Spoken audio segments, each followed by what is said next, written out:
Hello everyone. Today I'll cover chapter 2 of class 9 which is polynomials. I will cover part 2 in this video. Part 1 का video मैं already बना चुकी हूँ. You can go and watch that video on my channel. Let's start. So first topic that we'll cover today is how many variables a polynomial has. ठीक है, so हमारे पास एक given polynomial है, उसमें कितने variables हैं वो हमको check करना है. So what we would do, let's take this example number 1 which says x square plus 2x plus 3. तो यहाँ पे हमारे पास सिर्फ एक वेरिएबल है. In this example we have one variable which is x, right. And बाकी जो हमारा 3 है वो भी कांस्टेंट है. ये जो x के आगे मल्टीप्लिकेशन में लिखा हुआ है 2, दिस इज आल्सो कांस्टेंट. ठीक है, सो हमारे पास एक ही वेरिएबल है in this polynomial. Okay, and in case if you have any confusion and if you are not sure what is variable and constant, you can watch part 1. I have already covered the variable and constant part in that part 1 video. ठीक है, सो इस वाले example में we would see just हमारे पास एक ही variable है x. So how many variables are there in this polynomial? There is only one variable in this polynomial which is x. Coming to the next example which says y5 8y4 75y cube 4y square plus 3y plus 6. तो अभी यहाँ पर देखोगे हमारे पास सिर्फ एक variable है which is y. ठीक है, सो हमारे ये वाले पॉलिनोमियल में भी एक ही वेरिएबल है विच इज y. सो हम उसको कॉल करेंगे, हमारा ये जो दोनों पॉलिनोमियल्स होंगे ये होंगे पॉलिनोमियल्स इन वन वेरिएबल. क्योंकि इसमें सिर्फ एक ही वेरिएबल है. सो ऐसे पॉलिनोमियल्स जिनके पास सिर्फ एक ही वेरिएबल होता है, कांस्टेंट कितने भी हो सकते हैं. ठीक है, कांस्टेंट को हमको चेक नहीं करना है, हमको सिर्फ वेरिएबल चेक करना है. सो ऐसे वेरिएबल्स जिनके पास सिर्फ एक ऐसे पॉलिनोमियल्स जिनके पास सिर्फ एक ही वेरिएबल होता है उनको बोलते हैं polynomials in one variable. Okay, now हमारे पास ऐसे पॉलिनोमियल्स भी होते हैं जिनके पास एक से ज्यादा वेरिएबल्स होते हैं. Let's see this example number 1 says x square plus 2t plus 3. यहाँ पे हमारे पास एक वेरिएबल x है, अनदर वेरिएबल हमारा t है. सो हमारे पास टोटल 1 एंड 2 वेरिएबल्स हो गए हैं यहाँ पर. सो ये हमारा पॉलिनोमियल्स इन 2 वेरिएबल्स है क्योंकि हमारे पास इसमें 2 वेरिएबल्स हैं. तो ये पॉलिनोमियल्स इन 2 वेरिएबल्स हुआ. नेक्स्ट एग्जाम्पल में भी देखेंगे यहाँ पर एक वेरिएबल y है. ठीक है, ये भी y है, ये हमारा t है. ठीक है, इस वेरिएबल में हमारे पास y भी है और हमारे पास t भी है. सो हमारे पास y एंड t दो वेरिएबल्स हो गए हैं. सो ये हमारा होगा पॉलिनोमियल्स इन 2 वेरिएबल्स. ठीक है, now coming to polynomials in 3 variables. So अभी हमने पॉलिनोमियल इन 1 वेरिएबल पढ़ा जिसमें पॉलिनोमियल के पास बस एक वेरिएबल था. एंड सेकेंड थिंग हमने पढ़ी पॉलिनोमियल इन 2 वेरिएबल्स जिसमें हमारे पास पॉलिनोमियल्स के पास 2 वेरिएबल्स थे. अभी थर्ड थिंग है पॉलिनोमियल इन 3 वेरिएबल्स. ठीक है, सो इसमें यहाँ पर एग्जाम्पल नंबर 1 में देखेंगे x cube plus 2t square plus 7z. यहाँ पर हमारे पास एक x वेरिएबल हो गया, एक t वेरिएबल हो गया, एक हमारे पास z वेरिएबल हो गया. सो टोटल हमारे पास 3 वेरिएबल हो गए हैं. तो ये हमारा पॉलिनोमियल्स इन 3 वेरिएबल्स का एग्जाम्पल है. Coming to the next example which says 7y4. यहाँ पे हमारा एक y वेरिएबल हो गया, 75t क्यूब यहाँ पर एक t वेरिएबल हो गया, ये भी t वेरिएबल है, 38x ये हमारा अनदर थर्ड वेरिएबल हो गया. तो यहाँ पे हमारे पास 3 वेरिएबल हैं y/t/x. ठीक है, तो ये हमारा पॉलिनोमियल इन 3 वेरिएबल्स हो गया.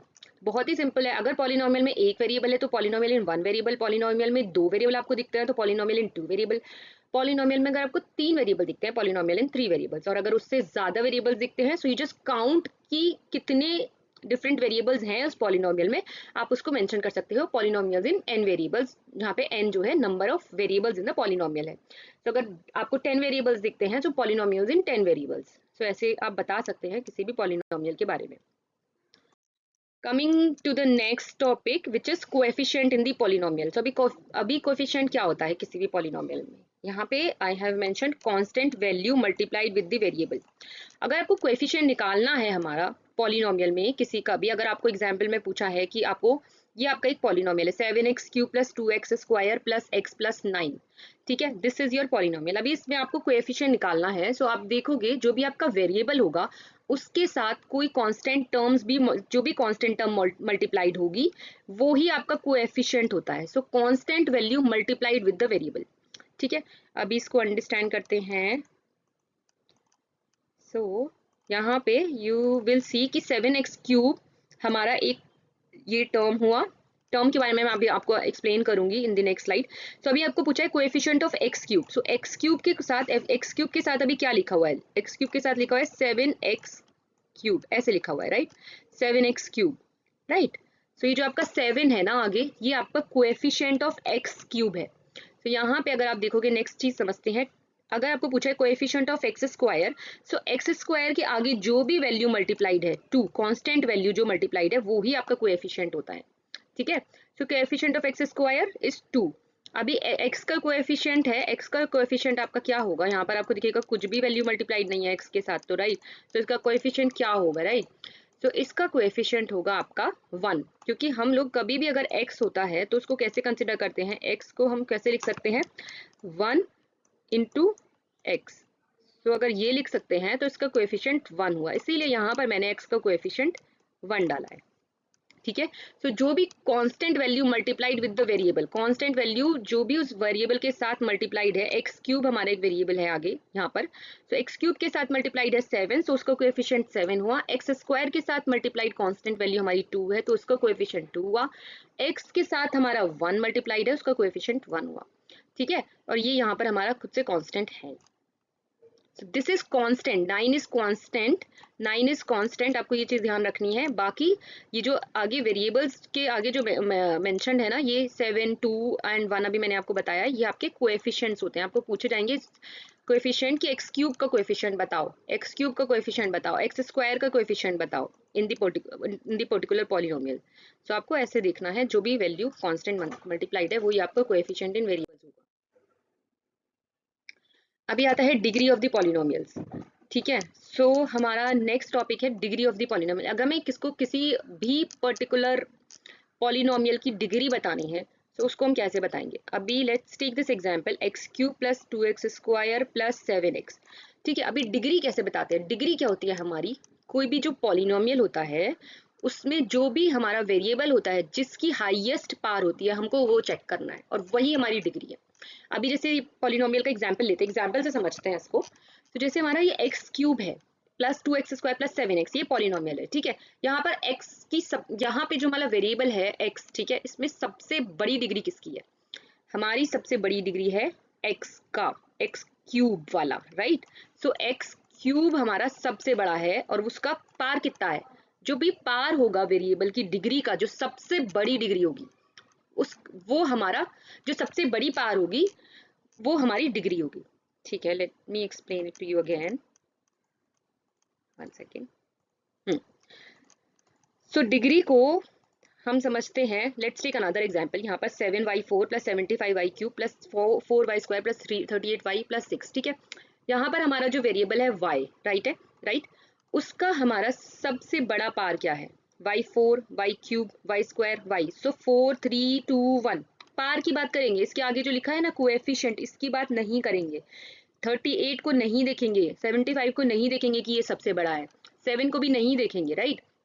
हम लोग देखेंगे वेरिएबल की पार, वेरिएबल की पार। यहाँ पर y की पार हमारी कितना है, यहाँ पर y का पार हमारा कितना है 4। ठीक है, तो हम लोग 7 नहीं देख रहे हैं, हम लोग 75 भी नहीं देखेंगे, राइट। जो भी इसका कोएफिशिएंट है, जो उसके आगे कांस्टेंट मल्टीप्लाइड है, उससे हमको वो चेक नहीं करना है, हमको चेक करना है वेरिएबल की पार। ठीक है, सो सबसे बड़ी पार यहाँ पर हमारा अगर हम देखेंगे वेरिएबल की, तो यहाँ पर हमारा y का पार है हमारा 4, फिर नेक्स्ट में हमारा y का पार 3 है, उससे नेक्स्ट में हमारा y का पार 2 है, उससे नेक्स्ट में हमारा y का पार 1 है। तो y का पार 4 सबसे बड़ा है, तो हमारा जो डिग्री हो गया है वो 4 हो चुका है पॉलिनोमियल का। अब यहाँ पे देखेंगे 8y प्लस 5।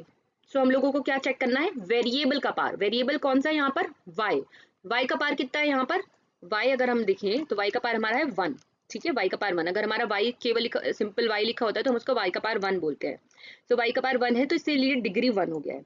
ठीक है, अभी नेक्स्ट एग्जाम्पल है विच सेज 6। अभी 6 में तो कोई भी वेरिएबल नहीं है। ठीक है, अगर कोई भी वेरिएबल नहीं है तो हम उसको 6 x की पार 0 लिख सकते हैं। x की पार 0 का वैल्यू कितना होता है, 1 होता है, राइट। x की पार 0 का वैल्यू 1 होता है, तो ये हमारा 6 ही हुआ, ये हमारा 6 ही हुआ, राइट। सो हम इसको बोलेंगे कि इसका डिग्री हमारा 0 है, क्योंकि हमारा जो भी वेरिएबल हमने अज्यूम किया है यहाँ पर x की पार 0 करके है, वेरिएबल हमारा x जिसकी पार 0 है, तो उसकी पार 0 है, तो हम उसका डिग्री 0 बोलेंगे। सो जो भी हमारा कांस्टेंट पॉलिनोमियल है विच इज 6, उसका डिग्री हमारा 0 होगा। ठीक है, सो मैं आपको वापस एक बार और बता देती हूँ। ये फर्स्ट एग्जाम्पल में highest power of the variable, highest power of the variable 3 है। ठीक है, यहाँ पर तो इसका डिग्री 3 हुआ। Highest power of variable, highest power of variable कितना है, y 1 है, यहाँ पर 2 है, यहाँ पर 3, यहाँ पर 4 है, तो इसका डिग्री 4 होता है। Highest power of the variable यहाँ पर अगेन 1 है, यहाँ पर डिग्री 1 होगा, और हाईएस्ट पार यहाँ पर हमारा वेरिएबल ही नहीं है तो हम उसको x की 6x की पार 0 लिख सकते हैं, तो उसका जो वेरिएबल का जो डिग्री होगा वो हमारा 0 होगा, इसीलिए हमारा डिग्री 0 होगा, हाईएस्ट पार हमारा वेरिएबल का 0 होगा। x0 क्यों लिखा है, क्योंकि x0 का वैल्यू हमारा 1 होता है, उससे कोई आपका पॉलिनोमियल चेंज नहीं होगा, तो 6x0 लिख सकते हैं to find out the degree, अगर आपको कोई कंफ्यूजन है। अदरवाइज आप इसको ऐसे भी मेमोराइज कर सकते हैं कि अगर हमारा कांस्टेंट पॉलिनोमियल है तो उसका डिग्री हमारा 0 होता है। ओके ठीक है, सो अभी हम लोग नेक्स्ट टॉपिक पढ़ते हैं, टर्म्स इन द पॉलिनोमियल। सो हमने अभी क्या किया, अभी तक हमने क्या कवर किया, polynomial in 1 variable, 2 variable, 3 variable, polynomial in 4 variable, फिर हमने आपको आपका डिग्री कवर किया, राइट, हमने कोएफिशिएंट्स देखा, कोएफिशिएंट देखा, राइट, डिग्री की कवर किया उसके बाद, एंड उसके बाद we will see terms in the polynomial, हमारे कितने टर्म्स है किसी भी पॉलिनोमियल में। सो अगर हमको टर्म्स कैलकुलेट करना है तो हम क्या करेंगे, हम देखेंगे कि जो भी हमारा पॉलिनोमियल है, let's take this example 7x³ plus 2x² plus x plus 9। So इसमें आप देखोगे कि ये जो आपके ऑपरेशंस होते हैं ना, प्लस माइनस, कुछ भी ऑपरेशन यहाँ पर हो सकता है, प्लस माइनस, राइट। तो ये जो भी आपके यहाँ पर मिडिल में जो ऑपरेशन होंगे ना, उसके पास आप देखोगे कि कितने टर्म्स है, लाइक ये आपका एक टर्म हो गया जो प्लस के पहले है, फिर इसके बाद एक ये टर्म हो गया आपका, फिर उसके बाद ये x वाला टर्म हो गया, और एक 9 हो गया आपका। आप टर्म्स ऐसे देखते हो किसी भी पॉलिनोमियल में, आप देखो ऑपरेशन से ये लोग ऐसे, ऑपरेशन से जो पॉलिनोमियल हमारा ऑपरेशन बीच में है ना इस पॉलिनोमियल में, राइट, सो आप ऑपरेशन के पहले वाला टर्म देखो, ऐसे इसी को टर्म बोलते हैं बेसिकली। सो इसमें हमारे पास 4 टर्म है, first term is 7x³, second term is 2x², third term is x, and fourth term is 9। सो हमारे पास यहाँ पर 4 टर्म्स हो चुके हैं, ठीक है। देन एग्जाम्पल नंबर 2 देखते हैं, यहाँ पे आपको दिखेगा हमारे पास सिर्फ एक ही टर्म है, सो हम उसको बोल देंगे हमारे पास ये 1 टर्म है, ठीक है, इजी। हम लोगों को जो भी आप यहाँ पर देखोगे प्लस माइनस के जो भी साइन होंगे आपके पॉलिनोमियल में, आप उसी के हिसाब से अपना सेग्रीगेशन करना और देखना कि कितने टर्म्स है, तो आपको समझ में आ जाएगा। एक ये 7x³ वाला टर्म है, एक ये 2 प्लस के बाद यहाँ पर इस ऑपरेशन के मिडिल में यहाँ पर 2x² लिखा है, यहाँ पर x लिखा है, यहाँ पर 9 लिखा है, तो ये आपके टर्म्स हो गए हैं। सो टोटल हमारे पास इसमें 4 टर्म्स है, वो आपको थोड़ा सा प्रैक्टिस करोगे तो आपको ईजिली समझ में आ जाएगा। 1 term, second term, third term, fourth term, यहाँ पर हमारे पास कुछ भी नहीं है, यहाँ पर जस्ट हमारे पास एक ही टर्म है, तो ये हमारा टर्म इसमें 1 टर्म हो जाएगी। Thank you guys, please like and subscribe to my channel, thanks, bye bye.